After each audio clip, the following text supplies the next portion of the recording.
Okay, so today is July the 28th, I believe. I think it's Friday. And I've got 16 boxes here that I'm treating with EcoWood. So I'm just going to give you a little review of how I do this. I've got 10 gallons of the EcoWood here in the bucket.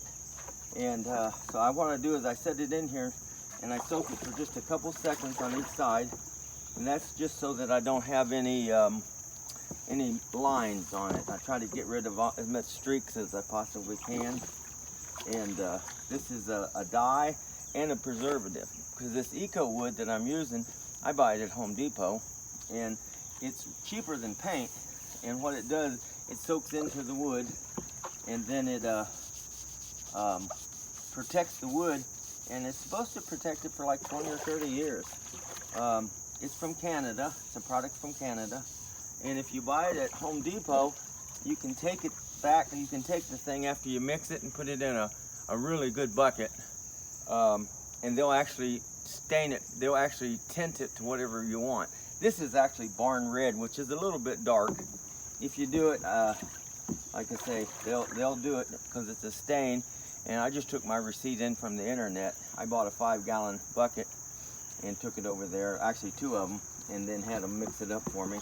And if you look at the directions, it talks about 5 gallons, but it's Canadian gallons, which is equal to almost 6 gallons US. And so when you get it back and put it in the bucket here, you can add another gallon or 2 if you used 2 packages like I did, because it's really 10 pounds, or 6 gallons, because it's in imperial gallons. So I'm soaking it about 10 seconds on each side, and then when I pick it up here, I'm just kind of wiping off the excess. There again, I'm just trying to keep it from streaking on me. And what I did is I loose assembled these. They're not glued together, and the reason being is the glue kind of looks funny on the boxes, and so I like to get them without all that glue marks on it.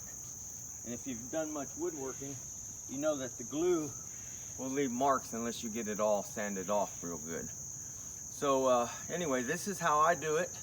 I don't know if it's the proper way, but I soak it for 10 seconds on each side, a couple seconds at the beginning so I don't get any streaking, and I just let it hang up here. Now, once it gets done, there's a few boxes that may have some bad marks on it.